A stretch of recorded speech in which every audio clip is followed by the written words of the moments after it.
नमस्कार, PTC news देख रहे सभी दर्शकों का स्वागत। मैं हूं आपके साथ अतुल वर्मा, लेकर हाजिर हूं प्रदेश की तमाम खबरों का हाल। बुलेटिन का आगाज करेंगे, लेकिन सबसे पहले एक नजर हेडलाइंस पर। रेवाड़ी नारनौल रोड पर दर्दनाक सड़क हादसा, कार सवार 2 युवकों की मौत, ट्रक ने पीछे से मारी टक्कर, एक युवक की कल हुई थी सगाई। 7 मार्च से शुरू होगा हरियाणा विधानसभा का बजट सत्र, अधिसूचना हुई जारी, 10-11 मार्च को पेश हो सकता है हरियाणा का बजट। केंद्रीय जल शक्ति मंत्री और हरियाणा के कृषि मंत्री ने की संयुक्त प्रेस कॉन्फ्रेंस, सरकार के बजट और सरकार की उपलब्धियों का जमकर किया जिक्र। पूर्व मंत्री बीरेंद्र सिंह के बयान पर डिप्टी स्पीकर कृष्ण मिड्डा ने कसा तंज, कहा चौधरी बीरेंद्र सिंह भाजपा में होते तो उन्हें भी आ जाता सूत। और फरीदाबाद में जारी है 38वां अंतर्राष्ट्रीय सूरजकुंड मेला, पीटीसी न्यूज ने फूड कोर्ट समेत अन्य जगहों का लिया जायजा, पर्यटकों से भी की बातचीत।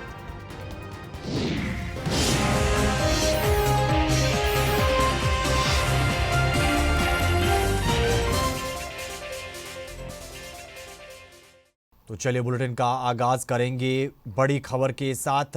हरियाणा के रेवाड़ी नारनौल रोड पर दर्दनाक सड़क हादसा हुआ है और इस हादसे में कार सवार 2 युवकों की मौत की खबर है। पुलिस जांच अधिकारी ने जानकारी देते हुए बताया है कि स्पीड ब्रेकर की वजह से पीछे से आ रहे ट्रक ने कार को टक्कर मार दी और इस हादसे में दोनों युवकों की मौत हो गई। उन्होंने बताया कि मरने वालों में से एक युवक की कल सगाई हुई थी, जो कि सगाई के बाद नारनौल अपनी मौसी के घर चला गया था और घर वापस लौटते वक्त ये दर्दनाक हादसा हो गया। बताया जा रहा है कि दोनों युवक रेवाड़ी के गांव चिल्हड़ के रहने वाले थे। आज सुबह हमें 4-4:30 बजे ईआरबी की कॉल प्राप्त हुई थी कि हरिनगर फ्लाईओवर के पास एक्सीडेंट हो गया है, जिसमें 2 लड़कों को काफ़ी चोटें आई है।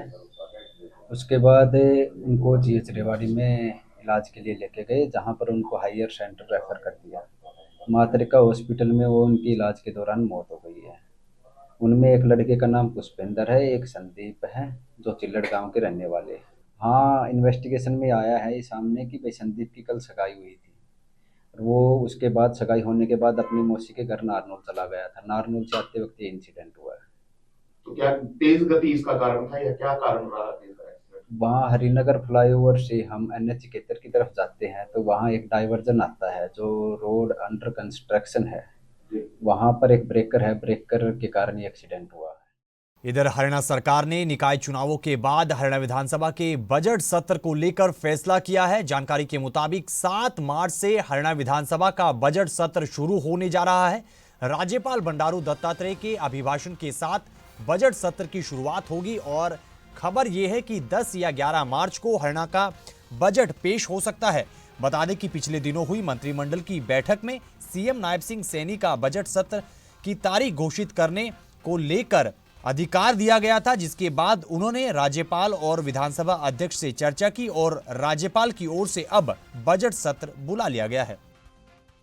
इधर नेपाल सरकार के एक डेलीगेशन ने केंद्रीय ऊर्जा मंत्री मनोहर लाल खट्टर से मुलाकात की है। वहीं मुलाकात के बाद केंद्रीय ऊर्जा मंत्री मनोहर लाल खट्टर ने जानकारी देते हुए बताया कि नेपाल के ऊर्जा मंत्री दीपक खगड़ा के नेतृत्व में एक डेलीगेशन ने उनसे मुलाकात की है और इस दौरान नेपाल में भारतीय संस्थाओं द्वारा की जा रही जल विद्युत परियोजनाओं से जुड़े कई मुद्दों को लेकर चर्चा की गई है। इसके अलावा नेपाल भारत से जुड़े अन्य कई मुद्दों पर भी विस्तार से चर्चा हुई है।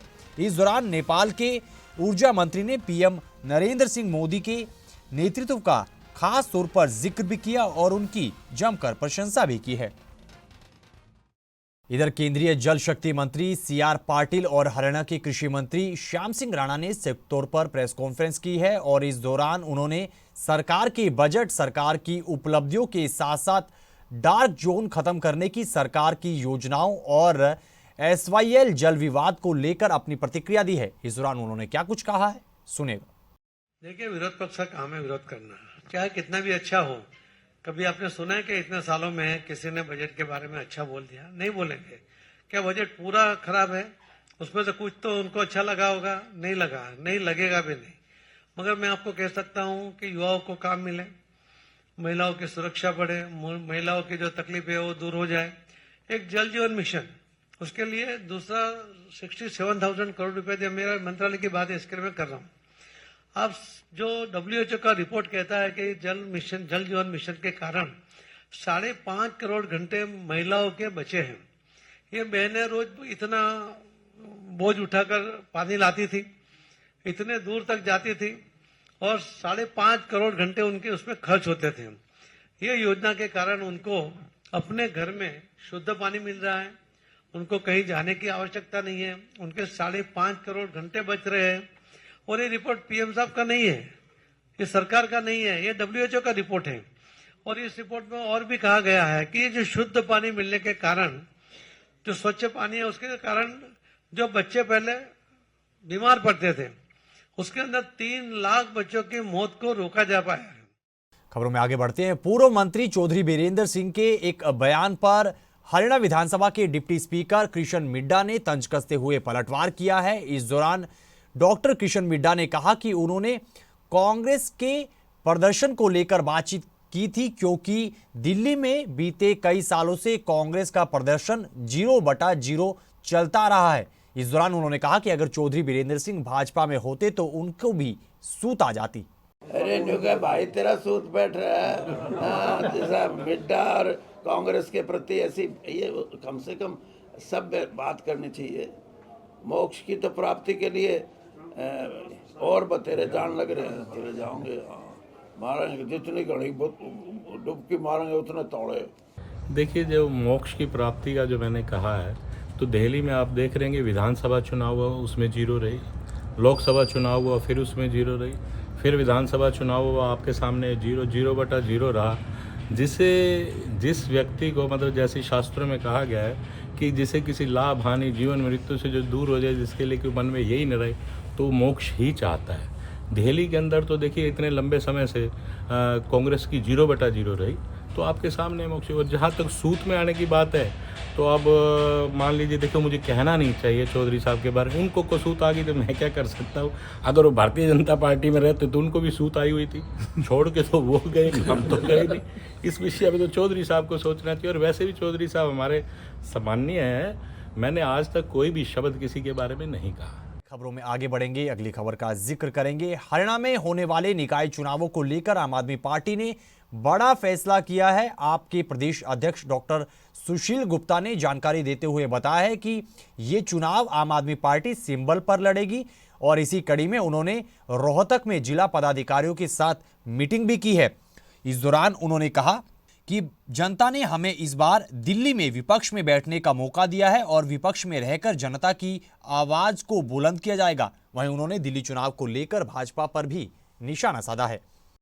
आम आदमी पार्टी ने तय किया है कि नगर निगम के, नगर पालिका के, नगर परिषद के सारे चुनाव हम लड़ेंगे पूरे हरियाणा में, और सिंबल पे लड़ेंगे। आम आदमी पार्टी का राष्ट्रीय नेतृत्व ने जिम्मेदारी हरियाणा स्टेट के ऊपर छोड़ी है कि हम कहाँ कहाँ किस किस को कैसे कैसे चुनाव लड़ाएं।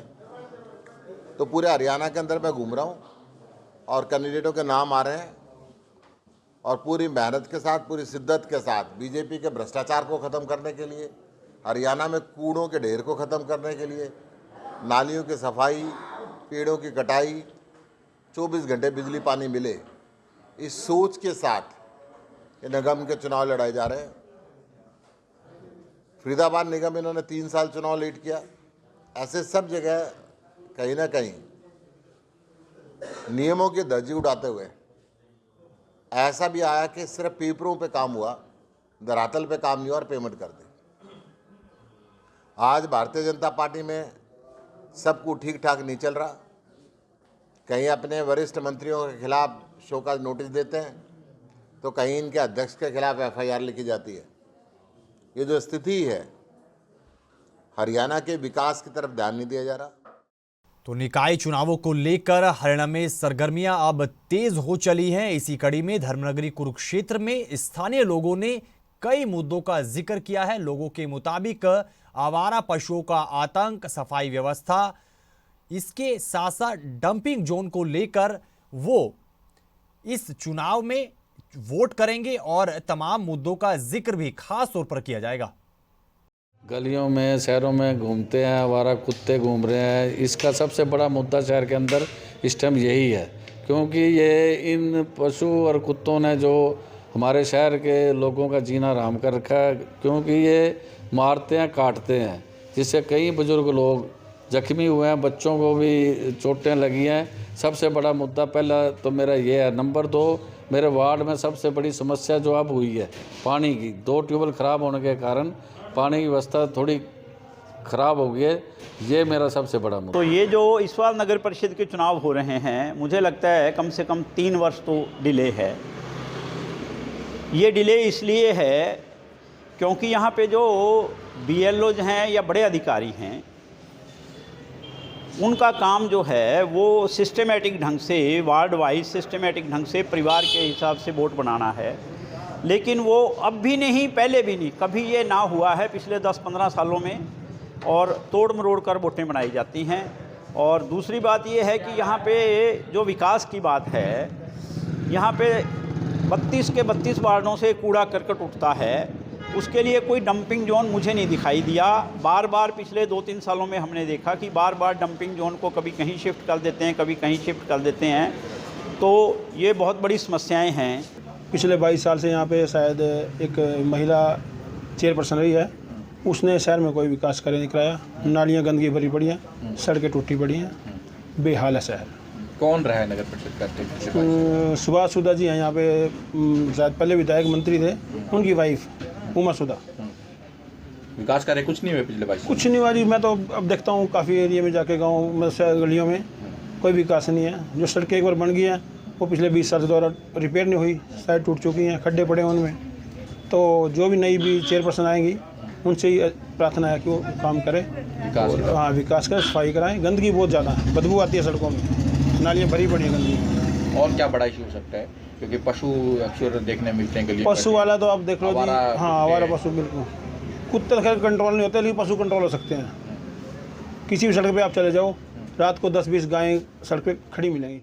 खबरों में आगे बढ़ते हैं। हरियाणा के जींद जिले के हैबतपुर गांव की 20 साल की तीरंदाज काजल की मेहनत आखिरकार रंग लाई है और उन्होंने उत्तराखंड में हुई तीरंदाजी चैंपियनशिप में गोल्ड मेडल जीतकर अपने परिवार, गांव का नाम रोशन किया है।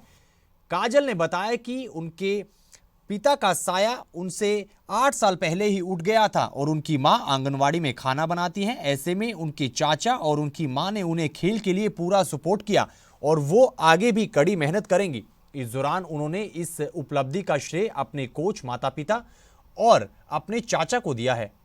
सर मतलब जैसे स्टार्टिंग में बचपन में एक हमारे गांव के एक कोच हैं संजय सर, वो मतलब वैसे उनके साथ वैसे मतलब भाई गेम करता था पहले, तो उसके साथ वैसे ही खेलने कूदने जाते थे।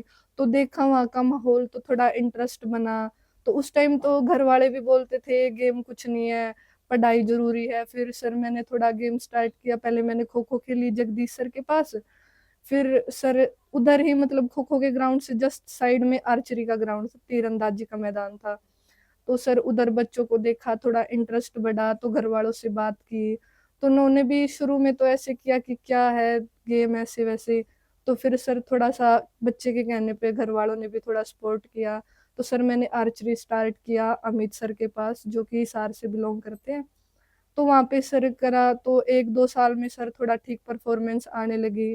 तो घर वालों ने भी देखा कि बच्ची कुछ कर सकती है, तो सर पूरा सपोर्ट किया, इक्विपमेंट दिलाया मुझे। तो सर आगे अच्छे मेडल आए सर। फिर मतलब मैंने जूनियर नेशनल में मेडल लिया, सीनियर नेशनल में गोल्ड मेडल लिया अभी हाल ही में, और अभी सर नेशनल गेम्स में मैंने गोल्ड मेडल लिया। खबरों में आगे बढ़ेंगे और अब जिक्र करेंगे फरीदाबाद में चल रहे 38वें अंतर्राष्ट्रीय सूरजकुंड मेले का, जहां पर पर्यटकों के पहुंचने का सिलसिला लगातार जारी है।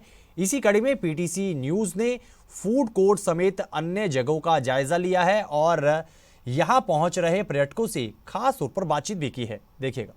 सूरजकुंड मेला अपने चरम सीमा पर पहुंच चुका है और आज गस्टर्ड छुट्टी है, रविदास जयंती है, तो भारी संख्या में लोग आज छुट्टी का आनंद ले रहे हैं और परिवार समेत सूरजकुंड मेले में आकर तरह तरह का क्राफ्ट देख रहे हैं, खरीद रहे हैं। वहीं लोग अपने तरह तरह के राज्यों का फूड और तरह तरह के चटपटे व्यंजनों का स्वाद भी लेना नहीं भूल रहे हैं। आप ये देख सकते हैं, इस वक्त हम फूड कोर्ट में हैं। यहाँ पर हर तरह की स्टॉल, हर तरह के प्रोडक्ट्स जो है, कंपनियां, चाहे बीकानेर है चाहे कोई अन्य है, चाहे पंजाब से संबंधित फूड हैं, चाहे बिहार से हैं, चाहे यूपी से हैं, सभी राज्यों के जो फूड यहाँ पर अवेलेबल हैं। लोग अपनी जो है चॉइस के अनुसार यहाँ पर फूड का आनंद ले रहे हैं। और एक सबसे खास बात यह है कि हर साल की तरह इस बार जो है वेजले, जो कि प्योर सोया चाप बनाती है, यानी कि प्योर प्रोटीन जो है इनका प्रोडक्ट है। और सबसे बड़ी बात यह है कि इनके जो प्रोडक्ट हैं वो वेज में भी नॉन वेज का मजा देते हैं, यानी कि जो लोग वेजिटेरियन हैं वो भी जो है सोया चाप के माध्यम से जो वैरायटी है उसके अनुसार वो उसमें मजा ले सकते हैं नॉन वेज का। इसलिए ये मशहूर है ये प्रोडक्ट वेजले कि जहां पर हाइजीनिक तरीके से प्रोडक्ट तैयार होते हैं। आप देख सकते हैं सभी पूरी ड्रेस में हैं और सभी जो है किस तरीके से हाइजीनिक तरीके से जो है फूड को प्रोसेस करके तैयार कर रहे हैं और मेला दर्शकों को खिला रहे हैं। कई तरह की आइटम्स जो है वेजले की हैं जो आज देश के अंदर जो है बहुत पॉपुलर हो चुका है और इनका प्योर प्रोटीन से भरपूर सोया चाप की आइटम्स हैं और वेज में भी नॉन वेज का मजा दिलाती हैं। तो इन तस्वीरों के साथ फिलहाल इस बुलेटिन में इतना ही, लेकिन पीटीसी न्यूज पर खबरों का सिलसिला बदस्तूर जारी है। आप बने रहिए पीटीसी न्यूज के साथ। फिलहाल के लिए दीजिए इजाजत। नमस्कार।